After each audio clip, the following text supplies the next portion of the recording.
I'm Suzette Mahoney, most recently a partner at R2L Restaurant and the president of CCPA. Women Changing the City showcases the amazing women in Philadelphia and shines a spotlight on how they are impacting business and culture in Center City. We are proud to provide a platform to hear their incredible and inspiring stories and to be able to provide all of you with an intimate setting to meet them and build new relationships. The pandemic has impacted all of our lives, both professionally and personally. Philadelphia as a city and the businesses of Center City are in the midst of significant change. Acknowledging the impact of the pandemic, we also believe having a seat at the table has never been more important. CCPA stands in solidarity with Black Lives Matter. We stand with those who have been protesting to demand justice. Social justice is for everyone, and we need to fight for change. Communities have the power to change the status quo. Change is hard fought, and we are committed to this fight. We look to continue to build relationships as we figure out how to help Philadelphia's business community overcome the challenges that lie ahead. We will continue to shift our programming and networking offerings to best support our members and guests, and we'd love to hear from you. We welcome all suggestions. You can type them in the chat feature today or email us anytime. So let's review a few details about today's event. We are recording this so we can share it with you afterwards. We will mute everyone to maintain audio and visual controls, but may invite you to unmute at certain times. As a reminder, you are live on video, but if you need to take care of business, feel free to turn off your video. Please use the chat to ask questions, comment, make suggestions, and connect with each other. CCPA is an intimate and diverse group of business owners, executives, and managers looking to build relationships and offer each other meaningful resources.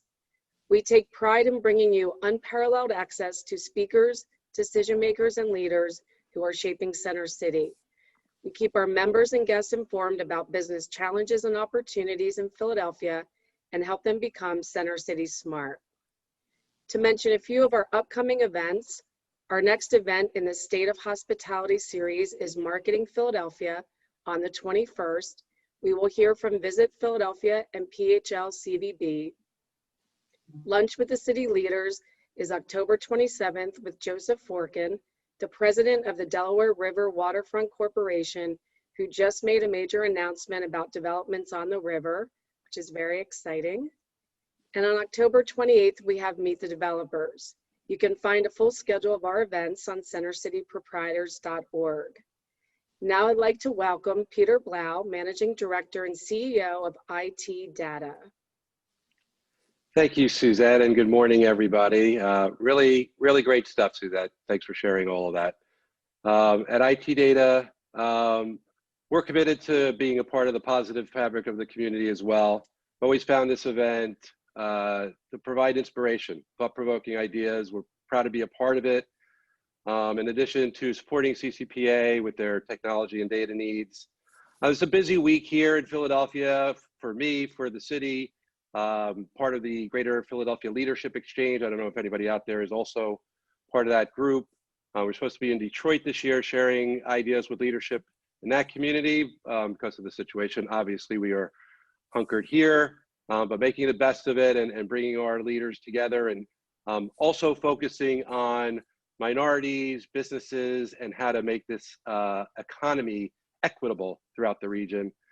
We have an event on Friday. It's the Nonprofit Leadership Series. We have a great panel: Cynthia Figueroa, Deputy Mayor, Office of Children and Families; Nadia Smavonia, Director of Greater Philadelphia Repositioning Fund; Lori Jones, recently appointed Chief Executive Officer of Phil Abundance. If anybody's interested in joining us, it will be a great discussion. Please email me at pblau@itdata.com. Again, really happy to be here and ready to enjoy the event. Thank you, Suzette. Thank you, Peter. We would like to thank CCPA's sustaining sponsor and our preferred benefits provider, Michael Craig of Penworth Financial Services. And we are pleased to collaborate with and welcome members of the African American Chamber of Commerce, Crew Greater Philadelphia, Greater Philadelphia Hispanic Chamber of Commerce, Irish American Business Chamber and Network, the Professional Women's Roundtable, and the Walnut Club. We are also proud to partner with Vision 2020, a national women's equality initiative celebrating the 100th anniversary of the 19th Amendment to the U.S. Constitution, women's right to vote. We encourage everyone to vote this year and make it a record-breaking year for women, and I have to add men as well. Our pre-event music was provided with kind permission of the Philadelphia Orchestra Association.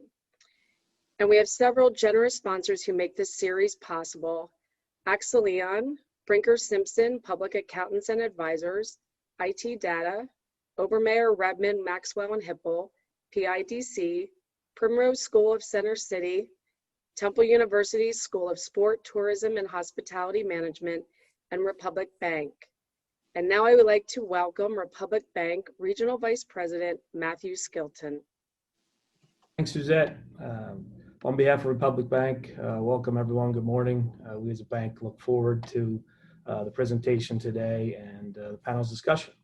Republic Bank is one of the largest Philadelphia-based retail banking institutions with over 30 locations located in Pennsylvania, New Jersey, and New York City. In 2020, Republic Bank was named America's #1 bank for service in a national consumer satisfaction survey commissioned by Forbes.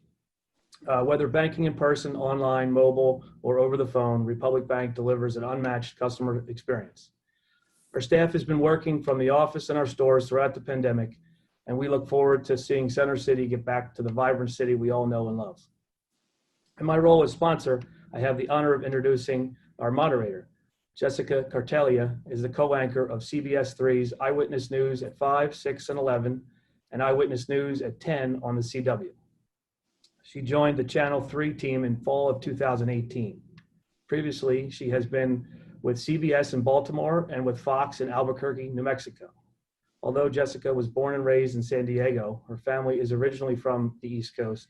She graduated from Penn State University, where she majored in broadcast journalism, and in 2016 earned a master's degree in communications from Johns Hopkins University. Not only is Jessica a news anchor in her professional life, but she has acted as one in various TV shows and in the Transformers movie. So her full biography and those of all of our speakers is in the program emailed to you earlier. So please join me in waving a warm welcome to Jessica Kartalija. Thank you so much. Yeah, don't blink if you watch the Transformers. It's about 4 seconds long. But thank you all so much for having me. I'm so honored.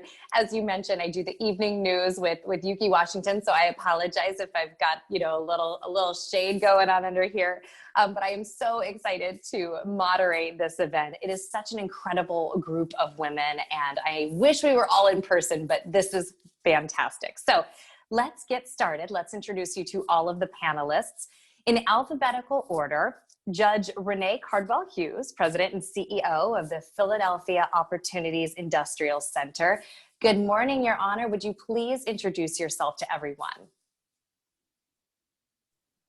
Good morning, everyone. Thank you, Jessica. I do have to say about the Transformers, as soon as we get off this call, I have to call my nephew. My nephew has been a Transformers junkie since the first one came out. So now when I tell him that I met someone in the movies, my status will go up, okay? So good morning, everyone. I'm thrilled to be with you. Jessica gave you my formal title. I'm CEO of what you all know as Philadelphia OIC, which is a historic workforce development organization. We were founded in 1964 at the height of the civil rights movement, and really, in many ways, the conditions that existed in 1964 exist today. And so the need and the relevance of OIC is even greater than it has ever been. I am honored to be with you. I don't want to take up too much time introducing myself. I will say this to pique your questions. I have a very unusual career path. I am a judge, once a judge, always a judge. And so, I'm totally fascinated by the news today. And prior to being on the bench for 16 years, I was a corporate lawyer. But what got me into this transition, which is what some of you might want to think about, is I left the bench to lead the Red Cross of Eastern Pennsylvania. It's a 17 county territory that was responsible for 6.2 million Pennsylvanians' safety and health and welfare. I thought I was going to retire, and the opportunity to make a dent in poverty in Philadelphia pulled me out of retirement, because that's what OIC is committed to, eradicating poverty. And so we are here. And what I want you to hear from everything I've said is that focus on your core skills, your leadership, the value that you bring. Worry less about your title and focus on the value that you bring to any environment. And you'll find that there are many doors open to you. I love that. Great advice. Thank you. Councilperson Katherine Gilmore Richardson, good morning to you. Please introduce yourself and tell us a little about you.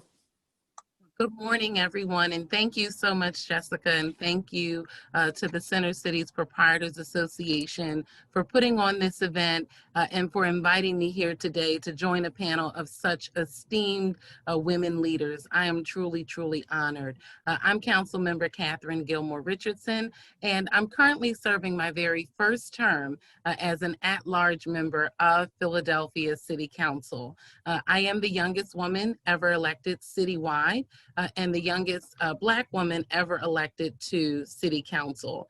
I'm very excited to be a part of this event today because I think we are seeing a great influx of women changing our city. And it's exciting to have leaders from all different sectors represented here to talk about the ways we've succeeded on our different paths. My path to public service started 21 years ago this year. 21 years ago. I met my mentor, former council member Blondell Reynolds Brown. I was in 11th grade at the Philadelphia High School for Girls, and she came to speak to us about her recent election to City Council. She was recently elected, but not yet sworn in. And she talked to us about having gumption and being the oldest of 7 and her unusual career path to public service. So from that day, I went home and I wrote her a letter on my typewriter and I walked it to her house. And she kept up with me when I went to college. Subsequently, when I was in graduate school, I was a graduate intern in her office. And I served in every position that you can hold in Philadelphia City Council as a staffer for 12 years after volunteering and interning.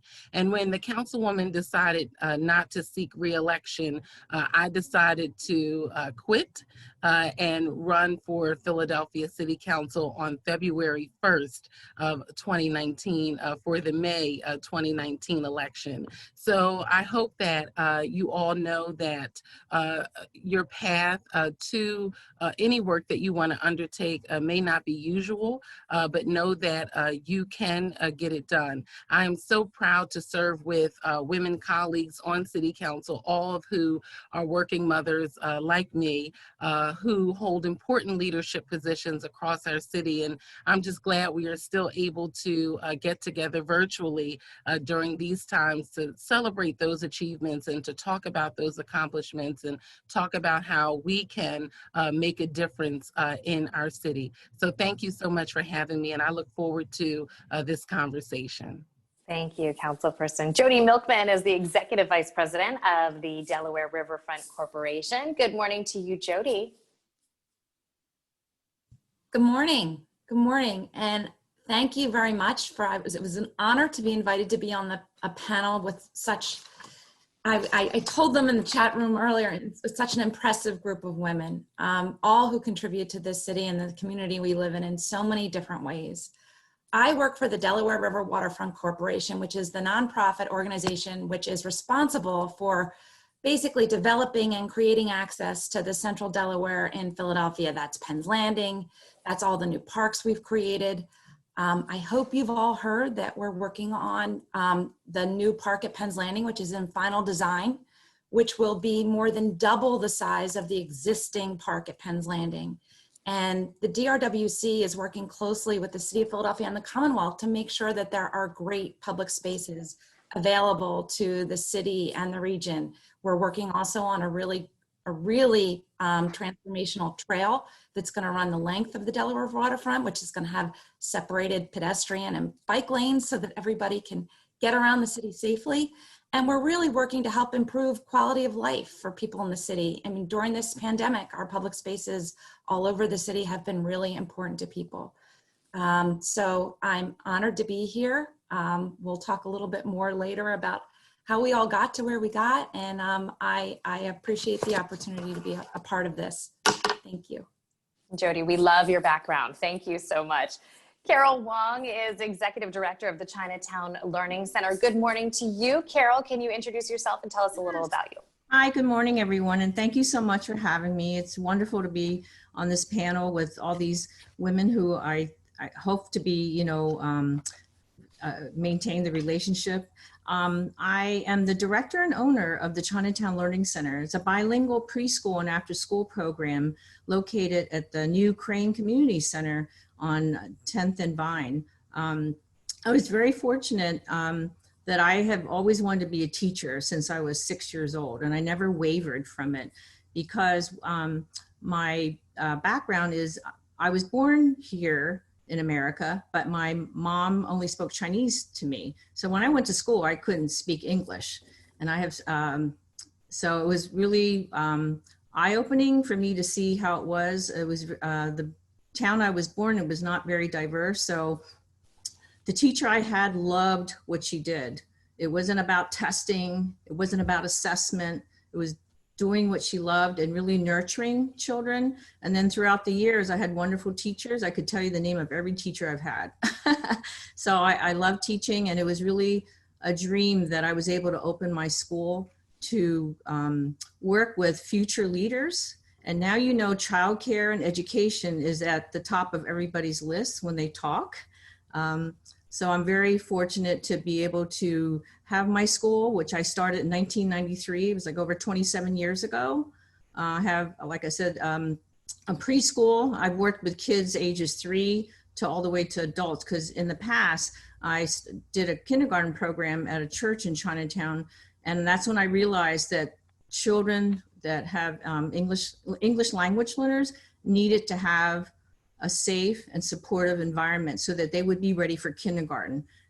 And kindergarten is not really required in our state. And a lot of people don't know that. But I feel that it's really important to give that wonderful foundation to our young future leaders. So I'm really happy to be here, and thank you for having me. All right. Well, first question is for you, Ms. Wong. What motivates you to do what you do every day in the Learning Center? And I know that you just touched on this, talking a little bit about your background, but what gets you out of bed in the morning? My families and my students. I learn just as much from them as they do from me. And it's wonderful to be able to support the families in so many ways. Not even just immigrants, but families in general. When you have your first child, you're like nervous. You don't know what to do. You don't know if they're on the right track. So we provide that support for families. We do a lot of parent conferences, parent meetings, resources, but also it's important to help them realize that there's a whole world out there. It's really easy when you come from a different country to not know what's out there. I feel that our school really does a good job of parent communication and the diversity part of it, just to have them transition very smoothly into society and our education system. Very different in other countries, and the philosophies and the missions are very different. So it's just really, really neat. When I go to work, I always tell people have the best job. Where do you go to work? Where you get free hugs all the time, every day. And so it's just really wonderful to see my kids grow. I'm really happy because I keep in touch with most of my families and the students. So I get them back in the after school program because we do group tutoring just to make sure they're on track and do well in school. And then when they're in high school, a lot of times they come back and volunteer. And then sometimes they come back and work for me. And then, they bring their children. I'm aging myself, but yeah, I have some students' children. And, we've taken kids to register for kindergarten. We've taken them on tours for different schools to help. We helped them with high schools. And I've also taken many students to do college tours. And actually, Jessica, I went to Penn State too. All right. I took a lot of students there to do tours because I actually got my master's there in reading. I've got my undergrad there in elementary ed, but I also taught there 1 year children's literature. So it's just really important to mentor and support and guide future students. That's what really motivates me, to be able to help them in all different ways, their families, themselves. You know, it's a really hard time now, as we all know. So I think it's really important to have that support. Carol, thank you. Speaking of the next generation, Judge Hughes, what do you believe are the biggest challenges for the next generation of women in business, specifically here in Philadelphia? Jessica, thank you for that question. It's actually one I've been thinking about a great deal. As we watch how we as a country are responding to the pandemic, one of the things that we are seeing is the inadequacy of our childcare system. And so it's so impressive to hear Carol Wong speak about what she does for families. In our company and in many companies I know, women have had to make impossible choices. My favorite banker, she took a leave of absence because she couldn't take care of her children and stay in her career. And I've just read a Wall Street Journal report that talks specifically about the number of women who are taking a step back in their careers because we don't have an adequate system. So I think that as we look forward, and that really is what we have to do. We learn from the past and we let it guide our steps forward. We have to think about how we care for families. It is impossible, unacceptable to say that we're going to let 50% of the talent in America stay home. We can't afford that. And so that's what the female population represents. We represent half the talent. And so I think that one of our challenges is going to be how we get our corporate leaders to understand that career pathing has to include family responsibilities. But I'd also like to say specifically to the people on this call, because each one of you has a family, whether you have grandkids or young kids, or each one of us is part of a network. And what I'd like for us to stop doing is placing impossible burdens on women. We tell women, okay, Carol talked about dating herself. I'm really gonna date myself now, because there was this song and it was called, I can bring home the bacon, I can fry it up in the pan, and something else crazy it said, right? But it was all about women being super women. You know, I can do everything. And I have told young women my entire career, stop believing that myth. What you want to do is whatever you choose to do at this moment in time to bring your best self to the table, to be your best. And if what is best for you is to focus on your family, then do that. The career will be there. Or as I've told you, my career path is unusual. I loved being a judge. One of the most salient arguments to get me to go on the bench is that juries go home at 5 o'clock. I'd be able to have dinner with my son every single night. I never missed a lacrosse game. I never missed a track meet. We had dinner every night. Now, sometimes dinner was bizarre. Sometimes it was tacos from Taco Bell. Don't judge, okay? But we had dinner together every single night. So being on the bench was intellectually demanding, but it also allowed me to raise my son. And then when I went to the Red Cross, which was truly, truly a 24/7 job, my son was in college. I don't feel like I missed a thing, you know, and I guess that's what I would encourage other young women. Don't believe that lie that you've got to do it all right now while you're 22. You don't. There is a long road ahead of you, and you can make a contribution to our community at every single stage of your career. And that's what I'd like for them to focus on.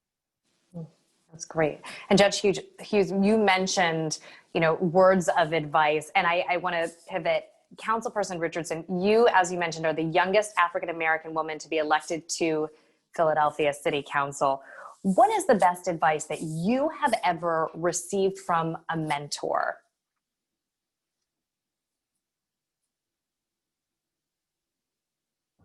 Thank you so much for that question, Jessica. And as I stated, I had the honor to be mentored by former council member Blondell Reynolds Brown, who served in Philadelphia City Council at large for 20 years. And I had the great fortune to have a front row seat to those 20 years of service, starting out with her as an intern and then as a volunteer and as a full-time staffer in her office for 11 years. So I would say the best two pieces of advice that I received from Blondell Reynolds Brown, one would be a quote from Aristotle that she lived by in every aspect of her life, from being a working mother, which I am now, working mother of three, a 3-year-old, a 5-year-old, and I'm raising my, who's today 15-year-old bonus daughter. Today's her birthday. So I would say the best advice I received was, we are what we repeatedly do. Excellence then is not an act, but it is a habit. And she really lived that quote each and every day. She established boundaries and guidelines, being a public servant, which is very difficult, particularly when you are a working mom, but it helped me to establish some of those same boundaries now serving as a member of City Council and being a working mom. Before COVID, it was non-negotiable for me to drop my kids off at school every morning and my son to the babysitter. And that was something that I learned from her. But also, studying. She would go to the library in City Hall on the 6th floor to study public policy briefings, reports, to prepare for hearings. So really, showing that excellence is what we repeatedly do each and every day, and you make that a habit so it becomes a part of your life. The second piece of advice that she would always say, and this was very important for the work that we do, particularly when you're serving people and you are responsible to those individuals to ensure that you can help change their quality of life for the better, it's follow up and follow through. She said, not only do you follow up, but you follow through with what you committed to do on behalf of the people we serve. So I would say those are two of the best pieces of advice that I received from the Councilwoman during my tenure as a staffer, and learning from her and working with her. I love it. Thank you.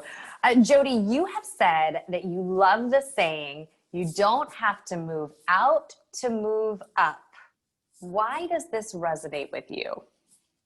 I've joked with people that I don't know if it's impressive or pathetic that I've been with the same organization for 28 years. When I've had the opportunity to talk to people and to share advice that I've learned, when I first started at Penn's Landing Corporation, it was a very small organization, not that we're big now, but it was much smaller than it is now. And there was no clear career path. When I entered, it wasn't like that I could go from here to there. In fact, there were very few women at Penn's Landing when I started there. And I decided that I wasn't focused on that. I was focused on doing my job. And in doing so, I created opportunities. And when you create opportunities, then if you grow your organization, you can grow with it. And I always encourage people, we spend so much of our time working to try to find something that you can be passionate about and something that you can care about. Because when you feel invested in what you're doing, you're able to find those opportunities and to create those needs and to be personally satisfied and fulfilled at the same time. Because I think that that's really important too. You don't want to, if you can avoid it, you don't want to be in a position where you don't find meaning in the work that you do. I'm really excited and proud about the work that we've done on the waterfront. I used to say that, my job was to help make people happy. As I've grown up the ranks in the organization, and a lot more of my responsibility has been management, that's even been more of a challenge to make sure that you keep everybody happy. But I do believe that, everybody should think outside the box, especially in this crazy, situation that we all find ourselves. We're going to talk later about how we're all pivoting, but the idea that, just because your organization doesn't do this now doesn't mean that it couldn't. And you're never too young to suggest a new idea. of course, in the proper protocol of things. But I believe that we can all invest ourselves in what we're doing and try to create opportunities to grow with it. And that it doesn't always have to be, I have to move out to move up. Because if you really dig in and invest yourself in what you're doing, oftentimes you can create opportunities and even find funding sources to fund your ideas, to keep growing and to keep the organization moving forward. Jodie, while I have you, let's just go right into it. Due to the pandemic, because you touched on this, as you said, we've all had to make adjustments, and your organization specifically has really incredible things happening. How have you specifically had to pivot? And what do you think that you have learned about really embracing the change during these crazy past few months?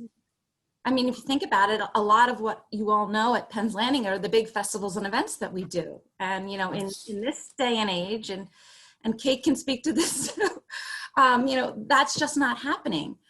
So the first thing we did, and this was under the leadership of our president, Joe Forkin, he's like, our job is to keep this waterfront safe, open, and accessible to people. They're going to need us now more than ever before. They're not going to need festivals and events, but they need to be able to get outside. They need to be able to feel safe, and they need to be able to, you know, for their mental and physical well-being, we have got to keep doing what we're doing. So we had to find a way for our staff to be able to be on the ground safely, the people that work really hard to make sure that the waterfront is safe and clean. Then, you know, we had to work really closely with the city as we all tried to figure out, how can we keep restrooms open? You know, can we do this? How can we make things available to people? And it was a challenge. It's been a real challenge when you're trying to interpret different guidelines to figure out what you can and cannot do. Thankfully, and I would be remiss in not saying this, the sponsors that sponsor our public event programming all hung with us this summer. So great community partners like PICO, Independence Blue Cross, Univest Bank, Coca-Cola, like all of these people that aren't going to necessarily benefit from the marketing benefits that they may have traditionally seen in our events, stood with us because they realized that we had to be able to continue our work in order to be able to, you know, keep moving forward and to keep these public parks open. Because I don't know if a lot of people realize, but all of the parks on the waterfront, DRWC actually manages and maintains and sustains ourselves. So for every park we dream up, we have to find the revenue sources to sustain those parks and to program those parks as well. So we found a way to keep some activities open. We found a way to do some outdoor dining on the waterfront and just things that could kind of add to our quality of life, with safety always being first and foremost on what we were doing. And it took the entire team to rethink and reimagine how we could do all of these things in a way that would be safe. And, you know, when you talk about pivoting, and I think this is true with all of us since we're meeting here in this Zoom format, you know, we've all, you know, moved our jobs home, and, you know, most of our administrative staff is working remotely. And that was a big switch for us. That wasn't traditionally the way we operated. And, you know, as a mother with actually not young children right now, my heart goes out to all of the, you know, working mothers with young children. I was just emailing a colleague yesterday that I give her a lot of credit. I don't know how I would have managed, you know, homeschooling 3 children and doing my work at the same time. I think it's turned us all into jugglers, and I do think it puts a disproportionate amount of pressure on the mother in the household, because often our children look to us for that type of help. But the idea that we've all learned to work remotely and work productively remotely, I think is going to be a long-lasting silver lining for working mothers. Because now, if you have a sick kid at home, I think your employer is going to understand that I can work remotely and I can still keep up and I can still be here for my child who needs me and still do to some degree what I need to do. And that option wasn't available to us.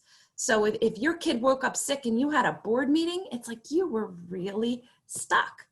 And I think now more than ever, it's going to be more respected to be able to work from home and work remotely and not be perceived that you're letting your organization down, because as some of us have worked really hard to move up in a somewhat male world, you don't want anyone to ever feel like you can't be there and be there fully.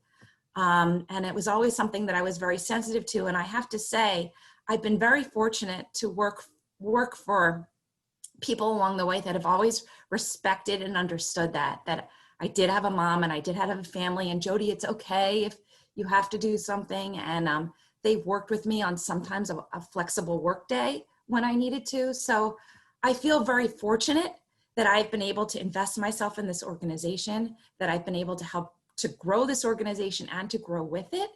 And that, you know, now when I do have more free time as my children are older now, as we all date ourselves, and you know, I want to give that same support to the people in my organization that need it too. That's great. I'm so glad that employers are hearing this as well. I want to go back to Councilperson Richardson because Jodie just said something. We've been talking about challenges and having to pivot, and I don't want to focus on the negative, but we all love our city so much. What do you see as the biggest challenge for the city right now? And what do you think the future of our city looks like? Thank you for that question, Jessica. And I'll answer your second question first. I think the future of the city of Philadelphia is very bright. I think we use this moment as an opportunity to create an equitable, resilient Philadelphia that is safe and resilient for everyone in our city. But as it relates to challenges, and you know, I don't think when we first entered this term in City Council that we ever imagined the type of challenges that we will be dealing with simultaneously, right? But in Philadelphia today, your zip code determines your life expectancy. And that's something that I think we have to address. If you live in Center City, your life expectancy is 20 years more than someone who lives in North Philadelphia, which is only a mile away. And that is unacceptable. If money was no object, then I would do everything in my power to eradicate poverty in our city so that we can close the gap around that life expectancy and again create a strong, safe, and resilient Philadelphia where everyone, no matter what your economic background or educational background is, can have an opportunity at an equitable future. When we ran for council, when I ran for council, and when we were inaugurated, we knew that the biggest challenge we needed to face, similar to what Judge Hughes stated, was poverty.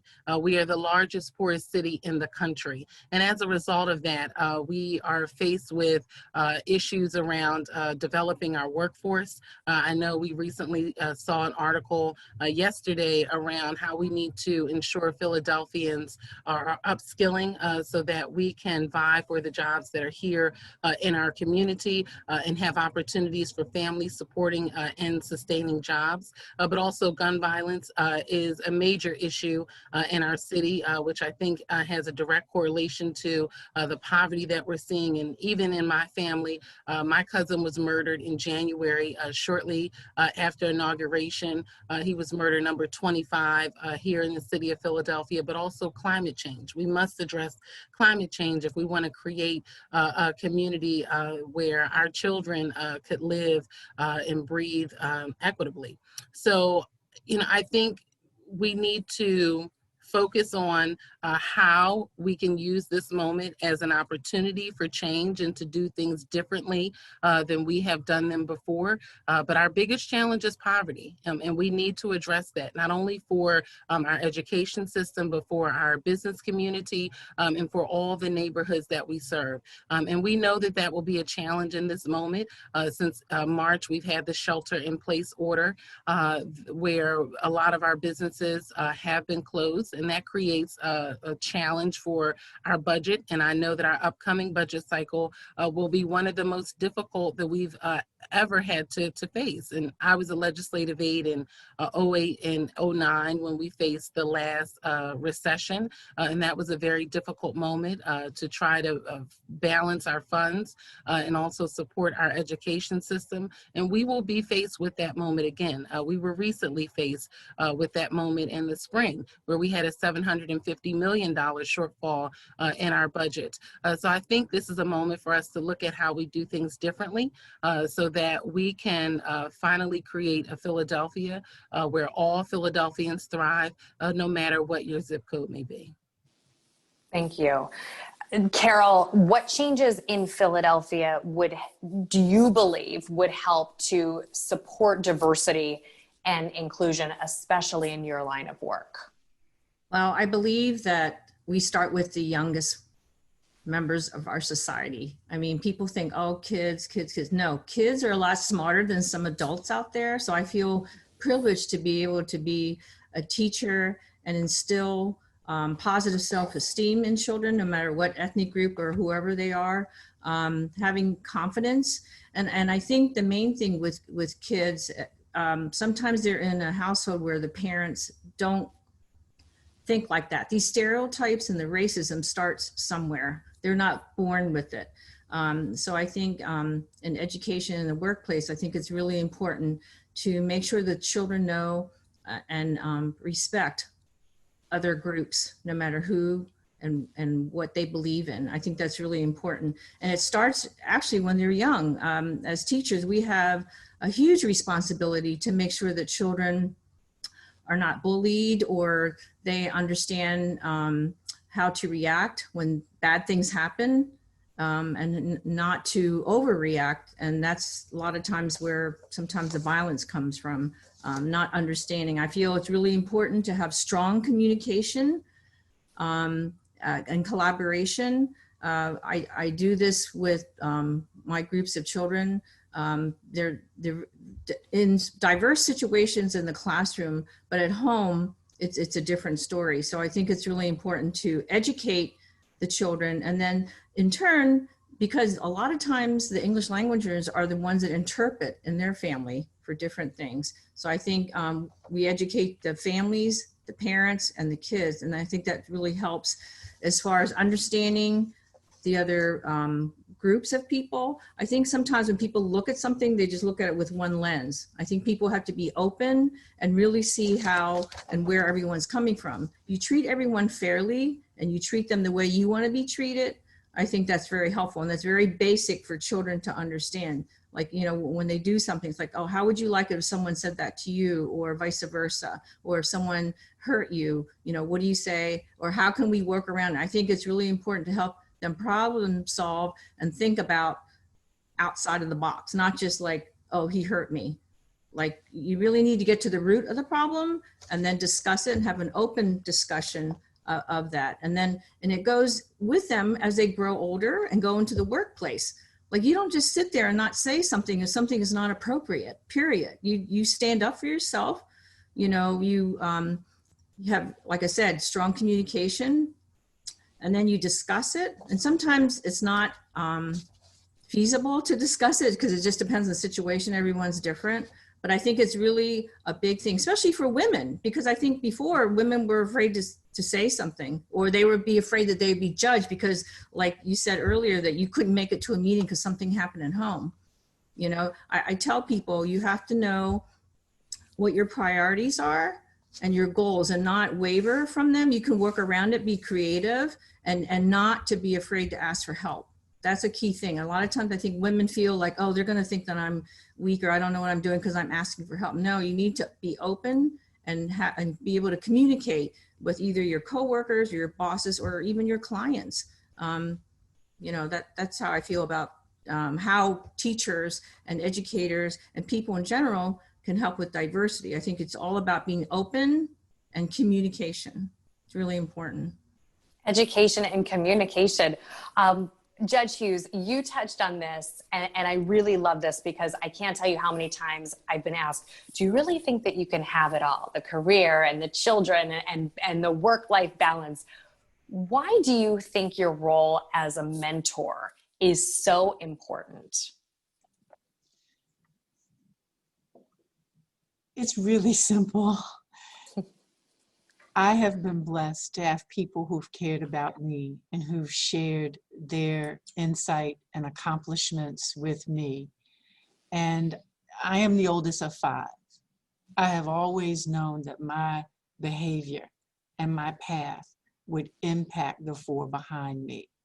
And so I've carried that forward with me all my life. As a door was open for me, I felt like it was my responsibility to keep that door open and to help other people follow me through that door bust beyond the next door.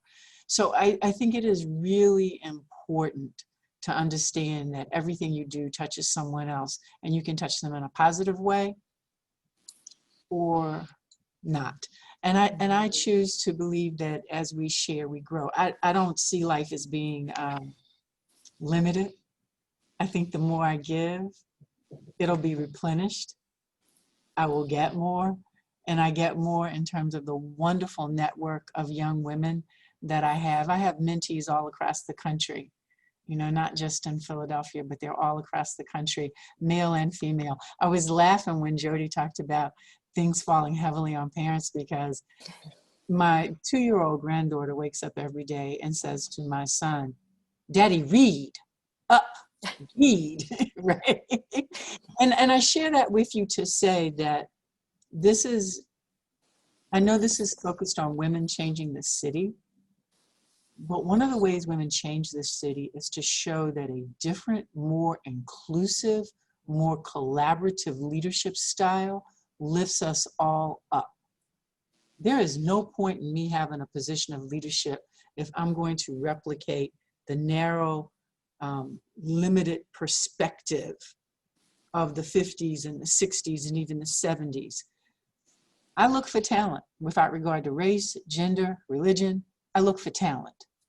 And I share my talent without regard to who asks, because that's what makes us stronger and more effective, whether it's in families. So if my son is not carrying his load, trust me, my daughter-in-law will tell me and I will deal with it, okay? It is unacceptable, but it's the same way in my team. Every single person on my team is important. The maintenance guy, the security guard, my chief operating officer, the head of economic innovation, every one of them is important. I don't care what their title is, they all bring value to the table. And that's how I feel about mentoring. My role as a mentor is to help people find what are your gifts and how do you bring value to the table. And I look for that in myself every day. How do I bring value to the table? And that's what I want them to do. So yeah, it's for me, it's just collaboration is the essence of success. I love that too. I have a little boy, and I think about, you know, we all want to raise these strong women, but you also want to raise these boys, right, to respect women and see that moms have careers, and I need to pick the socks up off the floor because otherwise she's going to do it when she gets home.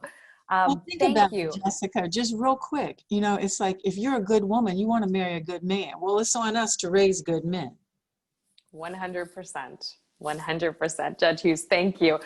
So Kate, if I can bring you in, I know I've been seeing the questions at the bottom. I know we have a little bit of time left. Can we take some questions from the audience, and can you read a couple of them, please? Sure.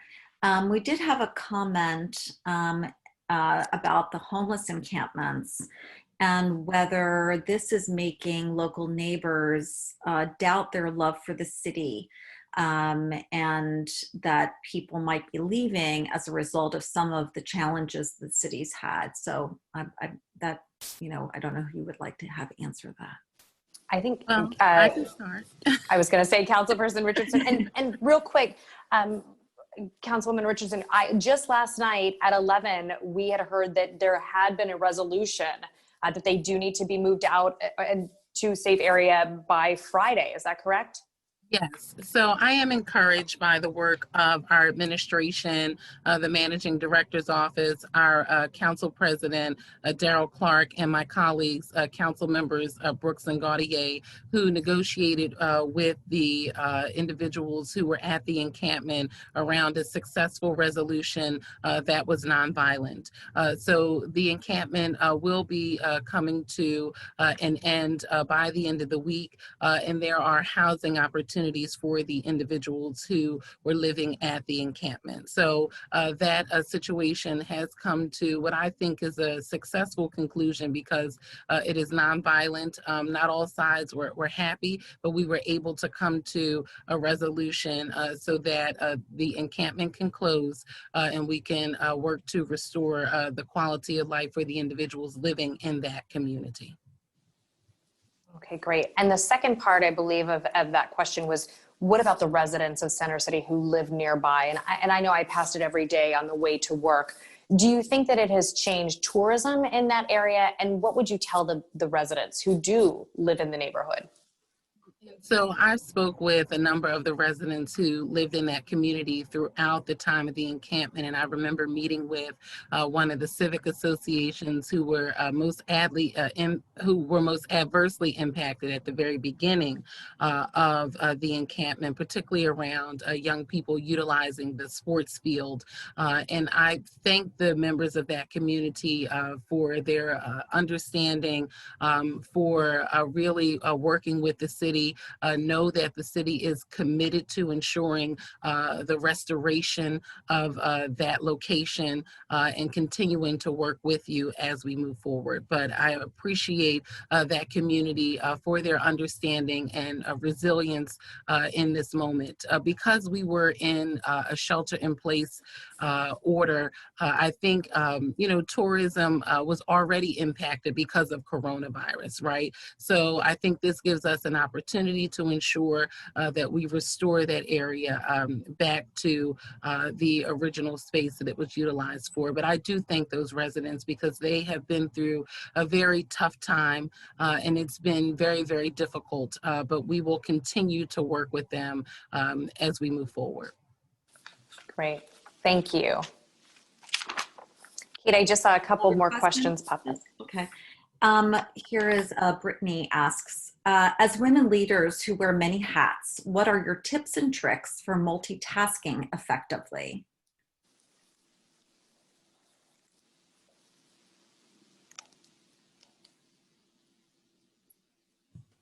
That's a good one. All of us are going, oh. I used to, and that's, when I talked about being able to work remotely, I think that's going to help so many people. But I used to, focus my office job from 9 to 5. I'd go home and I'd deal with my kids, and then I'd be finishing the rest of my work from, 10 p.m. to midnight. And I realized that I had to figure out how not to email my staff at 11 o'clock at night so they didn't feel like they had to respond. But it is a challenge sometimes to juggle it all. And I don't think there are necessarily any great tips or tricks. My mentor, and she still is, Meryl Levitz, even though she's retired, she was really a great guiding force in my career and in my life. And, she always used to maximize the time and all her time spent in the car. You would get calls from her at all kinds of crazy times because she'd do what she could when she can. She is a very impressive woman in terms of the number of things that I'm sure most of the people on this call know and the things that she juggled. But I would love to know tricks from the esteemed colleagues on this panel because I am still trying to figure some of those out. I would only tell you that there is no magic. Some days are better than other days. And every day you have to wake up having clarity about what's the most important. Well, after you check family off the box, but what's the most important? I do need to say this because it's weighing heavily on my soul. I know that working remotely is important. But I moved to Philadelphia in 1985. And in 1985, Philadelphia Center City went to sleep at 5:01 p.m. Done, ghost town. You could not walk, you could not shop, you couldn't do anything. I say this for several reasons. Number one, we've been through tough times before. Do not think COVID or anything else is going to take Philadelphia out. It's not. We have beaten greater things than this. So I share that with you to say, well, I know you all love working remotely, and some of you are probably listening to me now with your fuzzy slippers on. The lifeblood of Philly was the fact that we are a World Heritage City. People want to come to our city. I used to think about my life. I had a breakfast meeting, a lunch meeting, I'd have a happy hour, and then I'd pick somebody from that happy hour and go have dinner with them. This was, of course, after my kid was grown. But that was really important to our city. It was important to the intellectual connectivity because you met people across different disciplines. It was important to the restaurants. I love R2L, best views in the city, okay? Magnificent. But that's something that we can't sacrifice. We're not going to be able to sacrifice our restaurants. We're not going to be able to sacrifice that we are a wonderful walking city.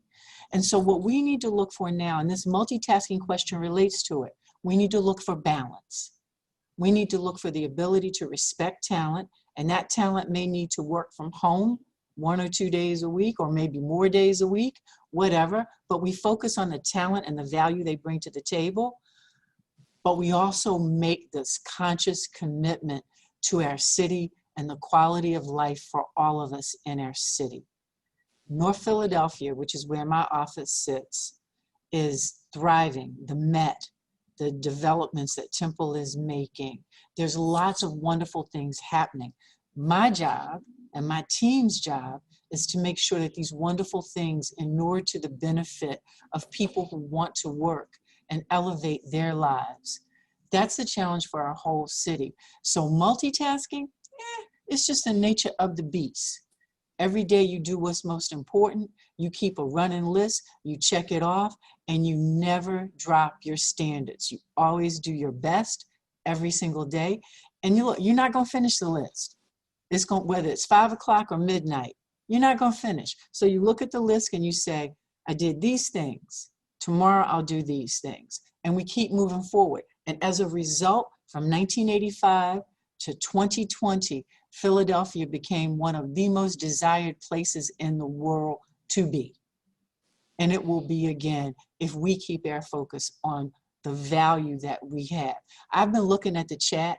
I don't see this as being a war between the homeless, the poor, and law enforcement. What I see is that this is a wonderful moment in time for leadership to come together and say, okay, let's lift the barriers. What do we want to be, and how do we deliver it for all of our citizens? This is our moment in time, just like the previous challenges we have overcome as a community.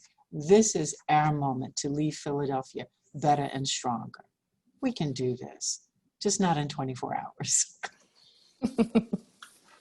Judge Hughes, that's great. Thank you. Kate, any other questions? Oh, Renee, please run for mayor. Yeah. One thing I did want to point out, and you mentioned, I was going to say something about balance. You know, people need to stop comparing themselves to other people, because when you're looking at someone and they're doing this, doing that, that's great. You know, it works for them because maybe in their time of their life, they're able to do that because their children are grown or whatever the situation is. But stop comparing yourself. You just do the best you can. When I mentor my students, I always tell them, no matter what it is you do, give it your all. Like it's the best job you've ever had, because later it'll scaffold onto something, and whatever you learn from that particular job or that particular thing that you did, you know, it will help you in the future. But it's really hard as moms and as women and even dads, you know, the stay-home dads. I mean, to juggle everything, you know, like Renee said, you just break down maybe like 5 things you want to accomplish that day. And, you know, give yourself credit for the things that you did accomplish. Like, don't beat yourself up and say, oh my gosh, I didn't do these 2 things. Like, my kids tease me because I have sticky notes, like on sticky notes. So I had to stop that, because it's like, wait, one day I'm going to show up and I'll have a sticky note on my forehead or something. But it's just really, you know, don't beat yourself up, you know, be kind to yourself. My main thing in the school and in my personal life is focusing on the social and emotional skills. And the emotional is like, how you feel inside. And we all dealt with this pandemic in a different way. But the main thing is, you know, you connect with your family any way you can. My sister lives in Switzerland, so we're always FaceTiming. Check on your friends. You know, just because you don't see them at work or you haven't talked to them in a while, you know, I always, you know, send a text, hey, just checking in, how you doing? Are you okay? And sometimes at that particular moment, that person really needed to just either vent or just say, you know what, I didn't have a very good day. And then they have a chance to talk, because you can't go to work and talk to your coworkers, or you don't see people on the bus or on the train. So it's really hard to be isolated and then to let people know that, you know, yeah, I could really talk to someone, or this is how I feel. And then you find out the other person feels the same way, and then you end up laughing about it. And maybe you have a Zoom happy hour or something, you know, but it's really important to connect with people. I think that really helps us through that. And I really love what you said, Renee, about our city. It's wonderful. I'm not a native Philadelphian, but I consider it my home. And I love it. I love being able to bring different organizations that I volunteer for to the table. And I think that's what it's all about. Like I said, back to communication. When we all hear each other's story, it's kind of similar, and we help and support each other. That's the way our city's going to grow. Great. Now, Kate, it is 10 o'clock. Do we want to break out into sessions, or do we want to take one more question?